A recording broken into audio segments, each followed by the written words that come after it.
Hello friends, welcome back to our channel Pariksha platform.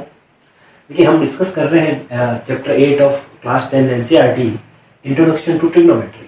ठीक है, आज हम उसमें डिस्कस करने वाले एक्सरसाइज 8.2 सॉल्यूशंस। देखिए, इसके लिए आपको दो चीज़ों की ज़रूरत है। एक तो चीज़ है कि कुछ स्पेसिफिक एंगल्स की ट्रिग्नोमेट्रिक रेशियोज यानी उनकी वैल्यूज हमें पता होनी चाहिए, जो कि हम 8.2 के कॉन्सेप्ट वाले वीडियो में देख चुके हैं। अगर आपने वो वीडियो अभी तक नहीं देखा है तो उसका लिंक नीचे डिस्क्रिप्शन में है, पहले आपको वो देख लीजिए और नहीं समझ में नहीं आएगा। सेकंड चीज, आपको इरेशनल नंबर्स जैसे कि √2, √3, √5 ये जितने भी नंबर्स होते हैं, इन सभी का मल्टीप्लिकेशन, डिवाइड, एडिशन, सब्ट्रैक्शन यानी कि इनका एलजेब्रा आपको आना जरूरी है। तो अगर आपको ये चीज़ नहीं आती है, वैसे ये चीज़ 8-9 में सिखा दी जाती है, तो आप कमेंट करके बता दीजिएगा, तो उसके लिए मैं एक अलग से सेपरेट वीडियो बना दूंगा। ठीक है, तो इस एक्सरसाइज को स्टार्ट करने से पहले मैं आपको जो चीज़ें रिक्वायरमेंट है बेसिक, वो आपको बता दी है। चलिए तो स्टार्ट करते हैं एक्सरसाइज 8.2 क्वेश्चन नंबर 1। देखिए, क्वेश्चन नंबर 1 है इवैल्यूएट द फॉलोइंग, मतलब कि आपको इनकी वैल्यू फाइंड आउट करनी है। देखते हैं क्वेश्चन नंबर फर्स्ट का first part. Here it is sin 60 cos 30 plus sin 30 cos 60। देखिए, इन सब की वैल्यूज आपको मैंने एक टेबल बनाई थी इसके कॉन्सेप्ट वाले वीडियो में, तो उस टेबल से आप देखकर लिख सकते हैं। अगर याद नहीं है तो वैसे आपको याद हो जाएगी, कोई ज़्यादा टेंशन लेने वाली बात नहीं है। देखिए, sin 60 की वैल्यू क्या थी, उससे देखिए तो √3/2। फिर देखिए cos 30 की वैल्यू थी, वो भी थी √3/2। ठीक है, जब यहाँ पर कोई साइन नहीं है मतलब कि ये मल्टीप्लाई में है। देन प्लस यहाँ पर sin 30 की वैल्यू होती है 1/2 और cos 60 की वैल्यू भी होती है 1/2। अब देखिए, क्योंकि बॉडम मास के हिसाब से हम पहले मल्टीप्लाई करते हैं, मैं यहाँ ब्रैकेट भी लगा सकता हूँ, इससे आपको कोई प्रॉब्लम नहीं होगी समझने में। क्या करना है, ठीक है, √3 × √3। ठीक है, मल्टीप्लीकेशन ऑफ फ्रैक्शंस आपको आना चाहिए। √3 का जब √3 से मल्टीप्लाई कराएंगे तो 3 आएगा। जब सेम नंबर पे रूट लगा हो और मल्टीप्लाई करवाना हो तो आप उसका रूट हटा दीजिए, सिंपल। 2 × 2 4। यहाँ पर 1 × 1 1 होता है और 2 × 2 4 होता है। देखिए, 3/4 है, ये 1/4 है। अगर अपन कहें किसी का 3/4 और 1/4 को प्लस करेंगे तो 1 हो जाता है पूरा। तो यहाँ पर आपका आंसर क्या आ जाएगा, 1। आप चाहे तो उसको एलसीएम लेके भी सॉल्व कर सकते हैं, है ना। तो 4/4 कैंसिल आउट होकर आपका आंसर जो आएगा वो 1 आ जाएगा। ठीक है, तो दैट इज योर आंसर। बहुत इजी क्वेश्चन है, अपन सिंपल तरीके से आगे बढ़ते हुए जाएंगे। ठीक है, तो चलिए बढ़ते हैं क्वेश्चन नंबर 2 यानी कि फर्स्ट के सेकंड पार्ट की तरफ। देखिए, question number second of first, that is saying 2tan square 45 degree plus cos square 30 minus sin square 60। देखिए, यहाँ पर स्क्वायर है ना, थोड़ा सा चेंज हुआ क्वेश्चन में। तो देखिए, 2 इज अ कांस्टेंट, ये आगे वैसा का वैसे ही रहेगा। tan 45 की वैल्यु क्या होती है, 1 होती है। ठीक है, तो स्क्वायर लग गया। अब cos स्क्वायर 30, बताइए cos स्क्वायर 30 की वैल्यू अभी अपन ने देखी √3/2, लेकिन यहाँ पर क्या लगेगा, square, because here it is square. Minus sin 60 की वैल्यू भी यही होती है। ठीक है, तो देखिए यहीं से मैं सीधा लिख सकता हूँ, इनको स्क्वायर करने की भी जरूरत नहीं, क्योंकि ये और ये दोनों सेम टर्म है, कैंसिल हो जाएगी। तो आपके पास क्या बचेगा, सिर्फ 2 × 1, यानी कि आपका फाइनली जो आंसर बचेगा वो 2। ठीक है, तो बहुत सिंपल सा क्वेश्चन है, तो इसका आंसर हमारे पास फाइनली जो हो जाएगा वो दैट इज 2। चलिए अब बढ़ते हैं अपन क्वेश्चन नंबर 3। ठीक है, यहाँ पर क्या डिफरेंस है, देखिए क्वेश्चन नंबर 3 में जो डिफरेंस है वो है हमारे पास कि डिवाइड में है, फ्रैक्शन में है ना, ratios. Let's see cos 45 divide by sec 30 plus cosec 30। ठीक है, ये cos 45 की वैल्यू क्या होती है, हाँ जी बोलिए सब, 1/√2। ठीक है, cos 45 और sin 45 की सेम होती है। अब डिवाइड में sec 30 प्लस cosec 30। sec 30 की वैल्यू मान लीजिए नहीं आती है, और मान लीजिए आपके पास टेबल भी नहीं है। ठीक है, तो cos 30 की वैल्यू देखिए, क्योंकि sec जो है वो cos का रेसिप्रोकल है। तो अब यहाँ से अपन देखिए cos 30 की वैल्यू क्या होती है, √3/2। तो sec 30 की वैल्यू हो जाएगी 2/√3, उसका रेसिप्रोकल कर देंगे, प्लस cosec 30 की मान लो नहीं पता है तो साइन का रेसिप्रोकल होता है cosec, इसलिए अपन sin 30 की वैल्यू देखेंगे जो कि होता है 1/2। sin 30 की वैल्यू होती है 1/2, cosec 30 की हो जाएगी 2/1, रेसिप्रोकल है ना, तो कंफ्यूज नहीं होना है। ऊपर तो वैसे भी 1 फ्रैक्शन ही है, इसको एज इट इज ही रहने दीजिए। नीचे इनका एलसीएम ले लेंगे आप, क्या हो जाएगा देखिए √3।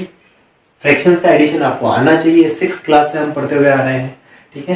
तो यहाँ पर आ जाएगा 2 और यहाँ पर आ जाएगा 2√3। कैसे आया, 1 को इससे डिवाइड करेंगे और जो आंसर आता है उसको न्यूमरेटर से मल्टीप्लाई करते हैं, that is the simple method, ठीक है। अब इसको कैसे करें, ठीक है। ये आपको पता होना चाहिए कि जब भी अपन डिवाइड करते हैं, सपोज आप ऐसे नहीं समझ पा रहे हैं, ठीक है, उसको ऐसे लिख लीजिए 1/√2 डिवाइड बाय 2 + 2√3/√3। अपॉन है ना, तो अपन डिवाइड लगा सकते हैं। अब आप इजीली सॉल्व कर सकते हैं, क्योंकि डिवाइड वाली चीज क्या हो जाती है, मल्टीप्लाई हो जाती है, बिल्कुल ठीक है। तो देखिए यहाँ मल्टीप्लाई कर देंगे और जो लास्ट वाला फ्रैक्शन है उसको अपन रेसिप्रोकेट कर देंगे, यानी कि उल्टा कर देंगे, ठीक है। तो ये हो जाएगा √3/2 + 2√3। कुछ भी कैंसिल आउट नहीं हो रहा है, ठीक है। तो आपका ये जो आंसर आ रहा है, ये क्या आ रहा है √3/, देखिए यहाँ से 2 कॉमन ले सकते हैं अपन, है ना, तो ये बच जाएगा 2√2 और यहाँ बच जाएगा 1 + √3, ठीक है। तो बहुत ध्यान से समझेगा, ये आपका फाइनल आंसर है। लेकिन इसमें थोड़ी सी दिक्कत है। ये क्या दिक्कत है, दिक्कत ये है कि इसमें जो डिनोमिनेटर है वहां पर रूट में आंसर आ रहा है, ठीक है। आपने 9th क्लास में पढ़ा हुआ एक टर्म रेशनलाइजेशन। रेशनलाइजेशन का मतलब होता है कि किसी भी फ्रैक्शन के डिनोमिनेटर में आपका रूट टर्म नहीं होनी चाहिए, यानी कि इरेशनल नंबर नहीं होना चाहिए, वो रेशनल होना चाहिए। तो कैसे कन्वर्ट करते हैं ये अपन 9th क्लास में पढ़ चुके हैं, फिर भी मैं एक बार आपको वापस से बता देता हूँ कि या तो आपकी बुक में ये आंसर होगा या अभी अपन जो सॉल्व करेंगे वो। तो इसको रेशनलाइज कर लेते हैं, देखिए कैसे रेशनलाइज करना है, ठीक है। अभी भी अपन क्वेश्चन 3rd पार्ट की ही बात कर रहे हैं, यहां से आगे बढ़ेंगे। देखिए √3/2√2 1 + √3। अगर आपने 9th क्लास में ध्यान से नहीं पढ़ा है तो मैं आपको बता दूं कि सिंपल अगर कोई रूट का नंबर है तो उसको अगर रेशनलाइज करना तो सेम नंबर से ऊपर नीचे मल्टीप्लाई करवाए, यानी कि मुझे √2/√2 से तो करवाना ही है, क्योंकि √2 तो सिंगल है, मल्टीप्लाई में कुछ भी हो कोई दिक्कत नहीं, प्लस में क्या नहीं। अब यहाँ पर देखो 1 + √3 है, जब भी ऐसा कोई नंबर हो ना प्लस या माइनस, तो उसके अपोजिट साइन वाले नंबर से सेम नंबर से मल्टीप्लाई करवाए। देखिए कैसे 1 - √3 का ऊपर भी और नीचे भी मल्टीप्लाई। ऐसा क्यों, देखिए क्योंकि ये दोनों कैंसिल करके तो 1 ही आ रहा है ना, ऊपर नीचे करवाने का मतलब क्या 1। अच्छा, किसी भी नंबर को अगर अपन 1 से मल्टीप्लाई करवाते हैं तो मतलब कि उसकी वैल्यू में कोई चेंज नहीं आएगा। तो क्या चेंज आएगा, सिर्फ उसका मॉडिफिकेशन हो जाएगा कि दिखने में अलग हो जाएगा। दिखने में अलग कैसे हो जाएगा कि उसका डिनोमिनेटर अब एक रेशनल नंबर होगा, ठीक है। यानी एक तरह से हम इसकी प्लास्टिक सर्जरी कर रहे हैं, है ना, one form to another form convert कर रहे हैं। वैल्यू सेम, इसकी और जो आंसर आएगा उस दोनों की वैल्यू सेम होगी, ठीक है। चलिए तो क्या करें, अब इसको यहाँ मल्टीप्लाई करवाना है आपको, इसको इसके साथ। तो देखिए 2 तो सेम है, जैसा वैसे रहेगा, ऊपर √3 × √6 1 - √3। यहाँ पर देखिए √2 × √2 हो जाएगा आपका 2। पहले ये वाला 2 लिख देता हूँ मैं, ठीक है। फिर ये √2 × √2, ठीक है, ये दोनों मल्टीप्लाई होकर ये नया 2 आ गया। फिर आपका ये a + b और a - b, अलजेब्रा में पता है आपको कि a + b a - b होता है a² - b²। तो ये हो जाएगा 1 का स्क्वायर माइनस √3 का स्क्वायर। मैं यहाँ बड़ा ब्रैकेट यूज कर रहा हूँ, ठीक है। ब्रैकेट्स का प्रॉपर्ली आप यूज करना। देखिए आगे क्या होगा, इसको आप मल्टीप्लाई करवा दीजिए, √6 - √18, ठीक है। देखिए √18 मैंने लिखा है, इसका अभी आपको देखेंगे कुछ बाहर आ रहा है कि नहीं आ रहा है। यहाँ पर ये हो जाएगा 4, यहाँ पर देखिए ये कितना है 1 - √3 का स्क्वायर करेंगे तो 3 बच जाएगा, ठीक है। अब आगे सोल्व करते हैं अपन, इसको थोड़ा सा मिटा देता हूँ। क्या होगा, देखिए नेक्स्ट स्टेप, यहां से कुछ कॉमन आ रहा है क्या, नहीं आ रहा है, ठीक है। सपोज लेट इट बी, लेकिन मैं इसको कैसे लिख सकता हूँ, √6 माइनस, देखिए आप 18 को क्या लिख सकते हैं, मैं यहाँ थोड़ा सा समझा देता हूँ। 18 को मैं क्या लिख सकता हूँ 9 इंटू 2, लेकिन 9 का रूट क्या होता है 3 होता है, तो अपन इसको क्या लिख सकते हैं रूट 18 को अपन ये चीज भी लिख सकते हैं। ध्यान रखिए रूट 3 रूट 2 कहो या रूट 18 कहो एक ही बात है, ठीक है। तो अभी थोड़ा सा ध्यान रखना, मैं यहाँ पर लिख रहा हूँ 3 रूट 2, आपकी बुक में आंसर में रूट 18 भी हो सकता है और ये भी हो सकता है, डजंट मैटर, अपॉन देखिए यहाँ 1 माइनस 3 कितना बचेगा माइनस का 2, और माइनस 2 इंटू 4 कितना हो जाएगा माइनस का 8, प्लस माइनस का साइन का बहुत ध्यान रखना है, ध्यान रखिए क्योंकि यहाँ पे बड़ी डिजिट माइनस की है तो आंसर -2 आएगा, और जब मल्टीप्लाई करते हैं तब अपन बोलते हैं प्लस माइनस माइनस हो जाता है, साइन माइनस का आएगा, नेगेटिव आएगा। अब चाहे तो आप इस नेगेटिव साइन को ऊपर मल्टीप्लाई करवा दें तो आपका जो आंसर हो जाएगा वो ये, यहाँ पर मैं अगर माइनस का मल्टीप्लाई करवा दूंगा ये वाला माइनस, क्योंकि इसको ओवरऑल फ्रैक्शन का मान सकते हो, तो आपका आंसर हो जाएगा 3 root 2 minus root 6 upon 8, that is your final answer. देखिए अब आपका डिनोमिनेटर में नंबर क्या है 8, which is a rational number, तो एक थोड़ा सा सिंप्लीफाइड फॉर्म हो गया है कह सकते हैं अपन। समझ में आ रही है बात आपको? तो अच्छा क्वेश्चन है, इसको इम्पोर्टेंट मार्क कर लीजिए, ठीक है, बिकॉज ऑफ इसमें थोड़ा सा रेशनलाइजेशन वाला प्रोसीजर भी है जो कि 9th क्लास का है, ठीक है। चलिए तो आई होप समझ आ गया होगा आपको। अब बढ़ते हैं अपन क्वेश्चन नंबर 4 की तरफ, 4th part of the question number 1।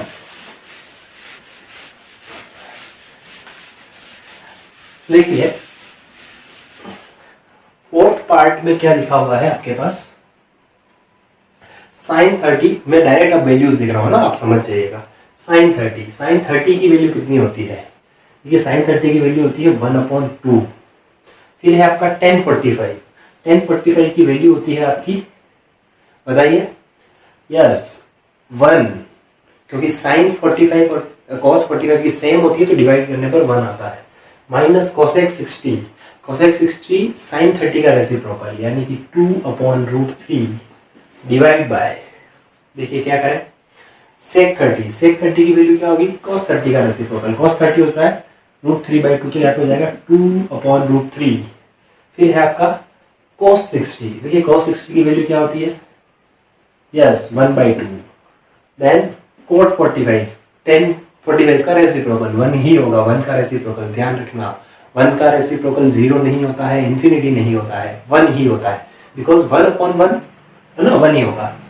चलिए इसको सॉल्व करते हैं थोड़ा सा, ऊपर एलसीएम ले लें तो क्या आएगा, अच्छा आप इसको डिवाइड में भी लिख सकते हैं ना, देखिए मैं बताता हूँ कैसा। इस पार्ट का मैंने एलसीएम लिया तो 2√3 आएगा, ठीक है। फिर आप इसको सिंप्लीफाई करेंगे, 2 को डिवाइड करेंगे, 2 से 2 कैंसिल हो जाएगा, बचेगा √3 प्लस यहाँ पर तो 1 ही है तो 1 एज इट 1 से डिवाइड करेंगे, यही वाली टर्म ऊपर आ जाएगी, यहाँ पर माइनस √3 से √3 कैंसिल हो जाएगा और 2 × 2 4, ठीक है। ये वाली चीज अगर आपकी क्लियर नहीं है तो प्लीज आप फ्रैक्शंस का एडिशन और मल्टीप्लिकेशन सब्ट्रैक्शन सब क्लियर कर लें। अब इसको मैं ब्रैकेट लगाकर यहाँ पर डिवाइड लगा रहा हूँ, ये कौन सा डिवाइड है, ये वाला, देखिए ये जो डिवाइड है बड़ा, इसको अपन यहाँ पे डिवाइड फॉर्म में लिख देते हैं। अब ये नीचे वाला पार्ट इधर, इसका एलसीएम कितना आएगा, देखिए सेम ही आएगा 2√3, क्योंकि यहाँ पर भी यही है, यहाँ पर √3 है, जब √3 होता है तो √3 से √3 कैंसिल 4 हो जाएगा, फिर प्लस 2 से 2 कैंसिल, यहाँ पे √3 हो जाएगा, यहाँ पर देखिए यहाँ पे 2√3 हो जाएगा, ठीक है। अब इस ओवरऑल इसको सॉल्व करना है आपको, देखिए यहाँ पर √3 से √3, देखिए √3 प्लस 2√3 है ना। जब आप इरेशनल नंबर्स का एडिशन पढ़ेंगे आपको पता होना चाहिए कि जैसे 2x प्लस x कितना होगा 3x, तो ये कितना हो जाएगा आपका 3√3 माइनस 4, ठीक है, डिवाइड बाय 2/√3। साथ ही साथ अपन मल्टीप्लाई को भी, डिवाइड को भी सोल्व कर लेते हैं, कन्वर्ट कर लेते हैं मल्टीप्लाई में। जैसे ही डिवाइड मल्टीप्लाई में कन्वर्ट होता है, ऊपर वाला नंबर आ जाता है नीचे, नीचे वाला ऊपर। तो देखिए यहाँ पे 2√3 तो चला गया ऊपर, नीचे क्या बच रहा है, अब देखिए यहाँ पर भी वही चीज है, √3 प्लस 2√3, तो ये क्या हो जाएगा 4 प्लस 3√3, ठीक है। यहाँ से देखिए आप ये दोनों कैंसिल हो गए, तो आपका फाइनली आंसर क्या बचेगा, देखिए आपका आंसर बचेगा, अब मैं थोड़ा सा ऊपर से रब कर देता हूँ, ठीक है, इसको आप नोट कर लीजिएगा। आपको फाइनली आंसर बचेगा यहाँ पर ये वाली टर्म और यहाँ पर ये टर्म। तो देखिए क्या बच रही है, 3√3 - 4 अपॉन 4 + 3√3। अब वही चीज़ है वापस कि नीचे क्या आ रहा है, रूट में आ रहा है नंबर। जब भी रूट में नंबर आ रहा है तो आप इसको रेशनलाइज कर सकते हैं, या तो आप चलिए अब ये जो अपना आंसर है अपन क्या कर देते हैं, इसको रेशनलाइज कर देते हैं। देखिए कैसे करना है, मैंने आपको क्या बताया था, अगर रूट का कोई सिंपल नंबर हो तो देखो सिंपल तो यहाँ पे है नहीं क्योंकि इसके साथ प्लस में है 4, तो अपन क्या करेंगे 4 - 3√3 से नीचे भी मल्टीप्लाई करवा देंगे और ऊपर भी मल्टीप्लाई करवा देंगे। ठीक है, इससे आपका रेशनलाइजेशन करने वाला पार्ट भी क्लियर हो जाएगा। ठीक है, तो देखिए कैसे क्या करना है, ऊपर तो ये मल्टीप्लाई होगा। अब देखिए आप इसको मल्टीप्लाई कर लीजिए, 4 को इससे भी करवा लीजिए, 4 को इससे भी करवा लीजिए। तो यहाँ पर हो जाएगा 12√3, 4 × 4 - 16। अब इसको भी दोनों से मल्टीप्लाई करवा लीजिए। ठीक है, यहाँ पे है माइनस, यहाँ पे है प्लस, तो टर्म आपकी आएगी माइनस की। 3√3 और 3√3 सेम नंबर है, यानी कि आप क्या कह सकते हो, इसका स्क्वायर हो रहा है। 3√3 का स्क्वायर लिख देता हूँ, है ना, क्योंकि सेम नंबर मल्टीप्लाई हो रहा है। यहाँ पे -4 का इससे मल्टीप्लाई हो तो माइनस माइनस प्लस, और 4 × 3 हो जाएगा 12√3। ठीक है, अब देखिए डिवाइड में क्या आएगा, a + b, a - b, तो 4 का स्क्वायर a² - b² होता है। तो 4 a की जगह पर है, b की जगह पर है 3√3, a² - b², यानी कि 3√3 का स्क्वायर। ठीक है, सिंप्लीफाई कर लीजिए। देखिए 12√3 और 12√3 कितना हो गया, 24√3, जैसे 12x + 12x, है ना, -16। अच्छा इसको भी सिंप्लीफाई कर लेते हैं। देखिए इसको सिंप्लीफाई करेंगे तो कैसे क्या करेंगे, इसको सिंप्लीफाई करेंगे तो आपको यहाँ पे अलग से बता देता हूँ। 3 का स्क्वायर कितना होता है, हाँ 3 का स्क्वायर होता है 9, और √3 का स्क्वायर कितना होता है, रूट हट जाता है तो सिर्फ 3 बचेगा, यानी कि आपके पास जो आंसर बचेगा वो क्या बचेगा, 9 × 3 = 27। ठीक है, तो इसका स्क्वायर आपके पास आएगा 27। ठीक है, ध्यान रखिएगा आप। ठीक है, उल्टा भी मैं कह सकता हूँ कि √27 को मैं 3√3 लिख सकता हूँ। ठीक है ना, तो आप थोड़ा सा ध्यान रखिएगा। अब देखिए नीचे क्या हो जाएगा, 16 - 3√3 का स्क्वायर अभी किया अपन ने ऊपर 27। ठीक है, तो फाइनली आपका आंसर क्या आ रहा है, देखिए यहाँ से रूट वाली टर्म तो वैसे ही अलग रहेगी, दैट इज 24√3। यहाँ पर आपके पास क्या आ जाएगा, -16 - 27 प्लस कर दीजिए, तो ये क्या हो जाएगा 43 - 43 डिवाइड बाय, ये देखिए माइनस करना है। अब यहाँ पे ये माइनस की टर्म है, ये प्लस की टर्म है। ठीक है ना, तो क्या करेंगे, यहाँ पर तो एडिशन हुआ था, दोनों के साइन सेम थे, यहाँ पर सब्ट्रैक्शन होगा क्योंकि यहाँ पे प्लस है 16।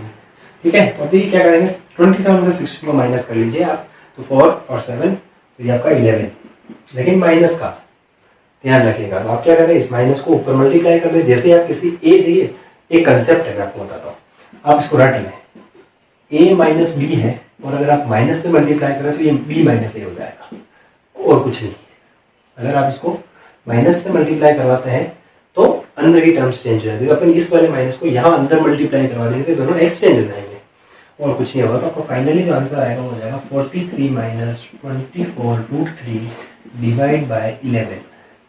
ये आपका फाइनली आंसर हो जाएगा आफ्टर द रेशनलाइजेशन। ठीक है, तो आपको रेशनलाइजेशन वाला कंसेप्ट भी थोड़ा समझ लेना है। ठीक है, let's proceed to the question number 5। चलिए बात करते हैं क्वेश्चन नंबर 5 की, 5th ऑफ फर्स्ट, है ना। 5 cos स्क्वायर 60। देखिए 5 cos स्क्वायर 60, cos 60 की वैल्यू कितनी होती है, √3/2 का स्क्वायर लगाना है आपको। 5 पे नहीं लगाना है, 5 बाहर है। ठीक है, प्लस 4 sec स्क्वायर 30। sec 30 की वैल्यू कितनी होती है, नहीं पता है तो cos 30 होता है, ये रहा, सॉरी cos 30 होता है, हाँ √3, सॉरी यहाँ गलत कर दिया मैंने, ध्यान रखिएगा। cos 60 की होती है 1/2। ठीक है, और sec 30 की वैल्यू होगी cos 30 का रेसिप्रोकल, और cos 30 होता है √3/2, तो 2/√3। यहाँ पर भी लग जाएगा स्क्वायर, है ना। तो देखिए -10 स्क्वायर 45 की वैल्यू होती है 1। ठीक है, नीचे वाले डिवाइड, इसको आप अपॉन में भी लिख सकते हैं, सॉरी डिवाइड वाले फॉर्मेट में भी लिख सकते हैं, जैसा मैंने पिछले क्वेश्चन में आपको बताया। देखिए नीचे की तरफ जो आएगा sin स्क्वायर 30, sin 30 की वैल्यू होती है 1/2 का स्क्वायर, प्लस cos 30 होता है √3/4। ठीक है, वैसे ये चीज को जब सॉल्व करोगे तो 1 ही आएगा आपका। ठीक है, क्योंकि अपन आइडेंटिटी पढ़ेंगे नेक्स्ट कि sine square theta plus cos square theta is equal to 1, दोनों तरफ 30 है तो 1 आ जाएगा। ठीक है, कैसे आएगा वो बाद में देखेंगे, अभी अपन करते हैं क्वेश्चन। यहाँ देखिए ऊपर क्या हो गया आपका 5 इंटू 1/4 प्लस 4 इंटू 2 का स्क्वायर 4 होता है, √3 का स्क्वायर 3 ही होता है, रूट और स्क्वायर कैंसिल कर जाते हैं, -1 डिवाइड बाय, देखिए ये होता है 1/4 और ये हो जाएगा 3 सॉरी यहाँ गलत लिख दिया वापस, √3/2 होता है ना, तो ये हो जाएगा 4, ध्यान रखिएगा है ना। तो थोड़ा सा करेक्शन कर लेना। अब 1/4 प्लस 3/4 कितना आएगा 1, ठीक है ना। लेकिन कुछ आइडेंटिटीज याद होती है तो अपनी जो मिस्टेक होती है वो पकड़ में आ जाती है। आगे सोल्व करेंगे, देखिए ये हो जाएगा 5/4, ये हो जाएगा आपका, देखिए कुछ कैंसिल आउट हो नहीं रहा है तो 16/3 और ये क्या है -1, नीचे तो ये वैसे ही 1 हो रहा है, ये वाला जो पार्ट है वो क्या हो रहा है 1 हो रहा है, तो आपको नीचे कुछ लिखने की जरूरत नहीं है, आप लिख भी दोगे डिवाइड में 1, क्योंकि 1 से डिवाइड करने का कोई फर्क नहीं पड़ता है ना। अब आगे आंसर क्या करेंगे, इसका एलसीएम ले लीजिए, एलसीएम कितना आएगा 12 आ जाएगा सीधा सीधा, तो यहाँ पर हो जाएगा 15, 3 को इससे डिवाइड करिए, आंसर आएगा 4 को वापस 16 से मल्टीप्लाई कीजिए, 64 माइनस यहाँ पर कुछ नहीं है नीचे 1 लिख दीजिए तो 12 आएगा आंसर। आपका आंसर जो आएगा 15, इसको करोगे तो आएगा 67/12 है ना। सिंपल तरीका है, क्यों देखिए सिंपल कैसे है, आप इसको प्लस करने के बजाय 15 में से पहले 12 को माइनस कर लीजिए, 3 बच रहा है 3 को 64 में ऐड कर लीजिए, you will get your answer. So this is the answer of question number 5th। Let's proceed to the question number 6। ये दोस्तों बात करते हैं क्वेश्चन नंबर 2। ठीक है, देखिए क्वेश्चन नंबर 2 जो है वो कुछ ऑब्जेक्टिव टाइप क्वेश्चंस दिए हुए हैं, लेकिन अपन पूरा इनको सॉल्व करेंगे, देखेंगे एक्चुअल में इनके पीछे क्या लॉजिक क्या है ना, क्योंकि जब तक हमें इसके पीछे का लॉजिक कंसेप्ट अगर नहीं पता है तो ऑप्शन टिक तो आपको आंसर शीट में मिल जाएंगे पीछे। तो देखिए पहला क्वेश्चन करते हैं, 2 tan 30 अपॉन 1 + tan² 30। ठीक है, ये सारी आइडेंटिटीज है, आप 11th में पढ़ेंगे अगर चाहेंगे तो।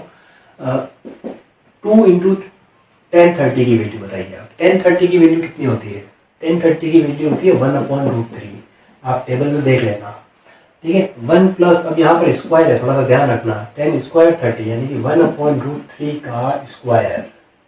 ठीक है, अब आगे बढ़ते हैं, देखिए इसको कुछ कैंसिल नहीं हो रहा है तो ये हो जाएगा 2/√3। ठीक है, इसको आप चाहो तो डिवाइड वाले फॉर्म में लिख सकते हो, चाहो तो सिंप्लीफाई इसी तरीके से कर सकते हो। तो देखिए ये हो जाएगा 1/1 + 3, रूट कहाँ गया, स्क्वायर से कैंसिल हो गया, 1 का स्क्वायर तो 1 ही होता है, कोई दिक्कत वाली बात नहीं है।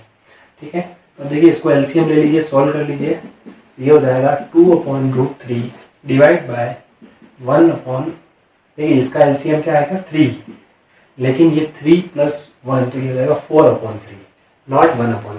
ठीक है, इसको आप सिंप्लीफाई करना आपको आता है। यहाँ से देखिए अब क्या करें, ये क्या होगा, इसको कैसे लिख सकते हैं, ये वाला नंबर इससे कैंसिल होगा, 2 कैंसिल हो जाएगा 4 से, ये 3 चला जाएगा ऊपर, तो देखिए क्या बचेगा 3/2√3। ठीक है, आप इसको डिवाइड वाले मेथड से करके देख लीजिएगा अगर आपको कोई डाउट है तो। अब मैंने आपको पहले बताया था कि अगर नीचे की तरफ रूट आ रहा है तो रैशनलाइज कर देते हैं, ये तो बहुत ही सिंपल है क्योंकि इसमें सिंपल एक ही रूट है, प्लस में माइनस में कुछ भी नहीं है, तो सिंपल से √3 ऊपर भी √3 नीचे भी। ठीक है, जब आप मल्टीप्लाई करोगे तो क्या आएगा, देखिए इस √3 से ये √3 क्या हो जाएगा, आप काट मत देना कि रूट, क्योंकि काटोगे तो अपन ने लगाया क्यों है ना, तो √3 से √3 मल्टीप्लाई करेंगे तो 3 आ जाएगा, तो देखिए ऊपर आ जाएगा √3, नीचे आ जाएगा 2 × 3, समझ आ रही है, 2 तो ऐसा कैसा और √3 × √3, तो ये कट गया, तो आपका आंसर क्या आया √3/2। अब देखिए ऑप्शन देखते हैं, ऑप्शन में हमारे पास √3/2 नहीं है, लेकिन जो ऑप्शंस दे रखे हैं उनमें से किसी एक की वैल्यू √3/2 आ रही होगी, तो आप चेक करेंगे तो आपको पहला ही ऑप्शन मिल जाएगा sin 60, क्योंकि sin 60 की जो वैल्यू होती है वो क्या होती है √3/2 होती है। cos 30 की भी होती है, लेकिन cos 30 ऑप्शन में नहीं है। ठीक है, तो आई होप समझ आ गया होगा। चलते हैं क्वेश्चन नंबर 2। चलिए देखते हैं क्वेश्चन नंबर 2 का सेकेंड पार्ट, 1 - tan² 45। आपको पता है tan 45 की जो वैल्यू होती है वो 1 ही होती है, ठीक है। तो 1 प्लस 1 का स्क्वायर, ये तो बहुत ही इजी क्वेश्चन निकला। देखिए 1 माइनस 1 अपॉन 1 प्लस 1 ऊपर 0 अपॉन 2, तो आंसर आपका आ गया 0। देखिए ऑप्शन डी, ठीक है। अब करते हैं क्वेश्चन नंबर 2 पार्ट नंबर 3। तो देखिए क्या लिखा हुआ है, sine 2a is to 2 sine a। तब ये दिया हुआ है ना, दैट इज अ फैक्ट जो कि गिवन है क्वेश्चन में। फैक्ट यूनिवर्सल फैक्ट नहीं है क्वेश्चन के लिए। तो अब a की क्या वैल्यू होगी। अब देखिए यहाँ पर अपने पास साइन 2a का कोई आइडेंटिटी वगैरह अभी अपन ने पढ़ा नहीं है, तो अपने पास एक ही ऑप्शन बचता है, अपन ऑप्शन से वैल्यू रख रख कर चेक कर लें। देखिए पहला ऑप्शन क्या है, 0। आप पुट कीजिए यहाँ पर, a की जगह पे 0 पुट कीजिए, तो 2 इंटू 0 ये 0 हो जाएगा, और यहाँ पर 2 इंटू साइन 0। देखिए साइन 2 इंटू 0 0 हो गया, तो साइन 0 की वैल्यू होती है 0, और यहाँ पे 2 इंटू 0, तो ये भी हो गया 0। यानी कि ये पहला ही ऑप्शन आपका करेक्ट ऑप्शन है, ठीक है। आप दूसरे सारे ऑप्शन रख के देखिएगा तो आंसर दोनों इक्वल नहीं आएगा। चलते हैं क्वेश्चन नंबर 4 पर, क्वेश्चन नंबर 2 के 4th पार्ट पर ना, 4th क्वेश्चन नहीं है। तो देखिए 4th पार्ट में क्या है, 2 tan 30 upon 1 minus tan square 30। देखिए tan 30 की वैल्यू आपको याद होनी चाहिए, और नहीं याद है तो टेबल से देखिएगा 1 upon root 3 divide by 1 minus 1 upon root 3 का स्क्वायर, ठीक है। अब देखिए ऊपर तो क्योंकि कुछ कैंसिल आउट नहीं हो रहा है तो 2 अपॉन रूट 3 आ जाएगा। मैं इसको थोड़ा सा डिवाइड फॉर्म में लिख देता हूँ ताकि आपको कंफ्यूजन नहीं होगा ना। ये वाला पार्ट में यहाँ लिख रहा हूँ डिवाइड में। जब भी आप डिवाइड फॉर्म में लिखें तो आप एक चीज़ का बहुत अच्छे से ध्यान रखिएगा, आपको यूज करने हैं ब्रैकेट्स, ठीक है। देखिए 1 माइनस 1 अपॉन 3, 1 अपॉन 3 क्यों लिखा, 1 का स्क्वायर 1 होता है, रूट 3 का स्क्वायर 1 होता है, सॉरी 3 होगा क्योंकि रूट और स्क्वायर कैंसिल कर जाएंगे। अब देखिए इसको सिंप्लीफाई कीजिए, 2 अपॉन रूट 3, इसको मैंने डिवाइड रखा तो ये एलसीएम लेंगे आप, तो ये कितना हो जाएगा 2 अपॉन 3। आगे सिंप्लीफाई करो, जब मल्टी डिवाइड होता है तो 2 अपॉन रूट 3 इंटू 3 अपॉन 2, 2 से 2 कैंसिल, तो आपका आंसर क्या आया 3 अपॉन रूट 3। देखिए जब भी इस तरह का कोई कैंसिल हो ना, इस तरह की कोई टर्म हो जैसे 3 अपॉन रूट 3, तो आप डायरेक्ट कैंसिल कर लीजिए, इसका आंसर आपका रूट 3 ही आएगा। कभी भी आप सीधा फैक्ट याद रखिए, x upon root x is equals to root x, ठीक है। ये दोनों कैंसिल करके रूट एक्स।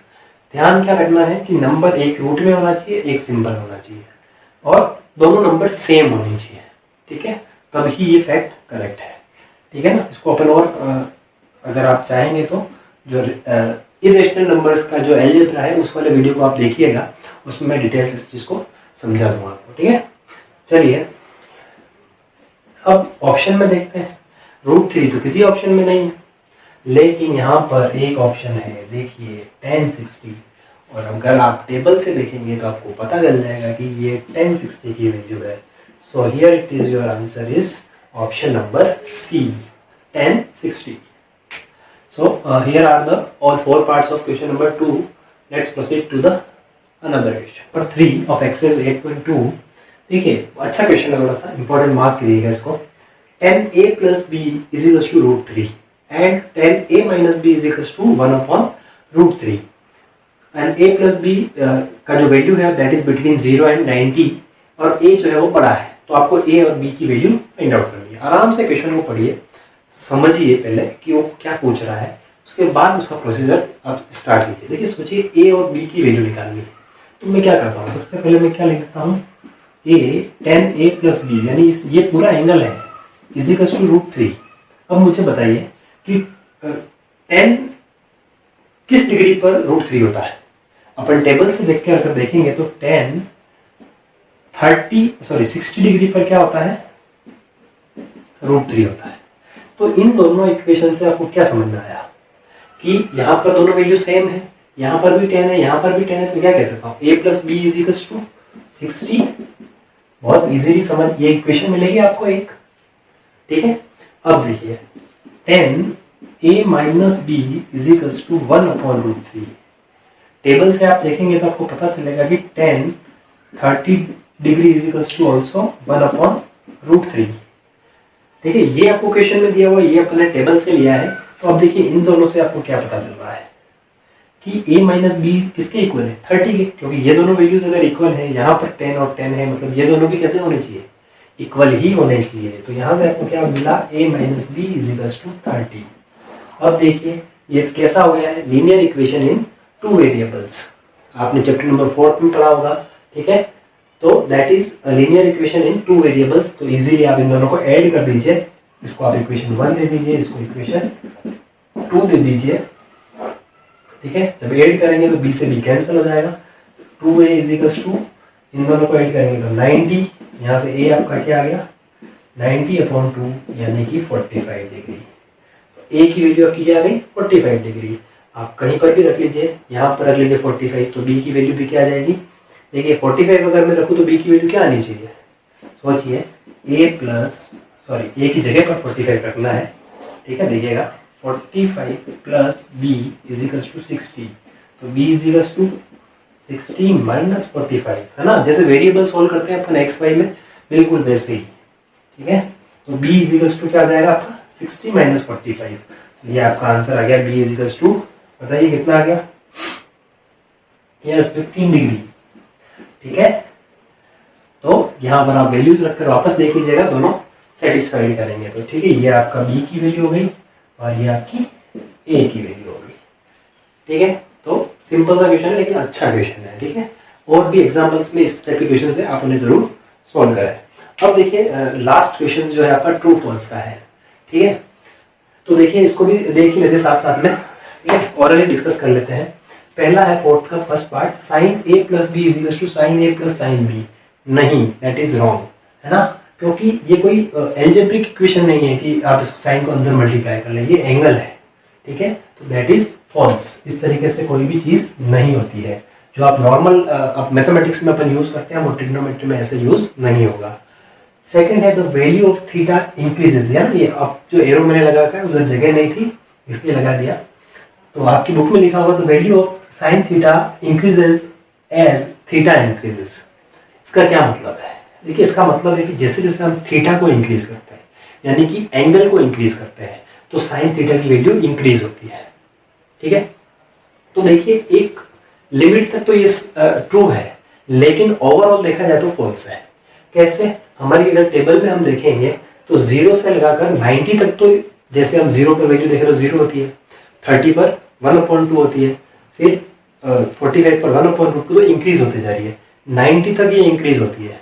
लेकिन जैसे ही थीटा 90 से बढ़ा ले रहे हैं तो वहां से क्या हो जाएगा, डिक्रीज होना स्टार्ट हो जाएगा, ठीक है। तो इसका आंसर आप अपनी बुक में देख लीजिएगा, क्योंकि 10th स्टैंडर्ड तक के लिए तो ये ट्रू है ना, up to 90 it is true. लेकिन ओवरऑल अगर अपन देखें तो 90 के बाद में जैसे आप 100 एंगल ले लेंगे या 120 ले लेंगे तो वापस वैल्यू क्या हो जाएगी, डिक्रीज हो जाएगी, ठीक है। सो आप यहाँ पर मैं आपको लिख देता हूँ, till 90 degree it is true and but overall it is false. इसका ध्यान रखिएगा आपको, ठीक है, समझ में आना चाहिए, कंसेप्ट इंपॉर्टेंट है, ठीक है। आंसर तो वेरी कर सकते हैं, डिपेंड्स बुक में क्या लिखा हुआ है, ठीक है। और कंफ्यूज मत होइए, अगर आप सोच रहे हैं कि सर एग्जाम में आ जाए, तो एग्जाम में पहली बात तो ट्रू फॉल्स आते नहीं है, आ भी जाए तो आप दोनों आंसर लिख सकते हैं, जैसे मैंने बताया कि till 90 degree it is true and overall अगर 90 से अबव एंगल लेंगे तो दैट इज फॉल्स, तो उससे परफेक्ट आपका आंसर करेक्ट होगा। देन हम आते हैं थर्ड पर, the value of cos theta increases as theta increases. ये तो फॉल्स है, क्योंकि हमें पता है कि cos 0 डिग्री 1 होता है और फिर धीरे धीरे वैल्यूज डिक्रीज करते हुए जाती है, इंक्रीज नहीं करती है, डिक्रीज करती है, दैट इज फॉल्स, ठीक है। देखिए fourth, sine theta is equal to cos theta for all theta. Theta की सभी वैल्यू के लिए साइन थीटा और cos थीटा इक्वल होता है, ऐसा होता है क्या, नहीं होता है। आपने टेबल देख ली है, सिर्फ एक ऐसी वैल्यू है जब साइन थीटा और cos थीटा इक्वल होते हैं, टिल 90। आगे और भी वैल्यूज है बट 90 तक एक ही वैल्यू है जो कि है 45 डिग्री, तो ये भी आपका क्या फॉल्स है ना, सिर्फ 45 पे दोनों इक्वल होते हैं, बाकी डिफरेंट होते हैं। लास्ट है cos a is not defined for a is equal to 0। ये भी आपका फॉल्स है, क्योंकि हमें पता है कि cos 0 डिग्री कितना होता है, 1 होता है, यानी कि डिफाइंड है ना। अनडिफाइंड कब होता है, जब इसकी वैल्यू इन्फिनिटी आती है। जहां जहां पर भी टेबल में अपन ने इन्फिनिटी या अनडिफाइंड लिखा है, वहां वहां पर फंक्शन डिफाइंड नहीं होता है। बाकी सब जगह पर वो डिफाइन होते हैं। तो ये थी हमारी एक्सरसाइज 8.2।